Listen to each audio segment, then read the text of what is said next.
आफ्नै फुपूको छोराले यस्तो काम गर्ला भनेर मैले सोचेको पनि थिएन। बलात्कार गरेको मेरो आफ्नै फुपूको छोराले, तर म त्यसलाई मारेको हेर्न चाहन्छु। बीच रोडमा लगेर त्यसलाई फाँसी हालेको, त्यसको तडप हेर्न चाहन्छु।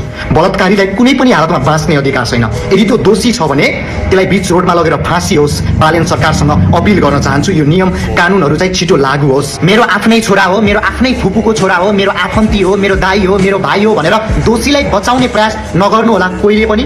दोषीलाई एकदमै ठुलो सजाय हुन पर्यो र निर्दोषलाई चाहिँ न्याय हुन पर्यो। बलात्कारीको आफ्नै बुवाले, आफ्नै रिलेटिभहरूले भिडियो पोस्ट गर्नुभएको छ सामाजिक सञ्जालमा।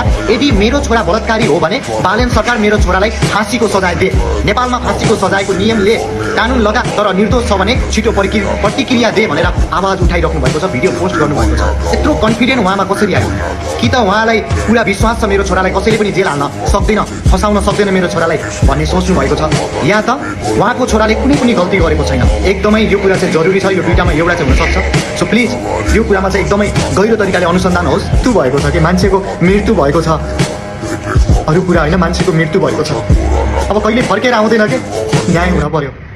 जस्टिस फर निसा बिक।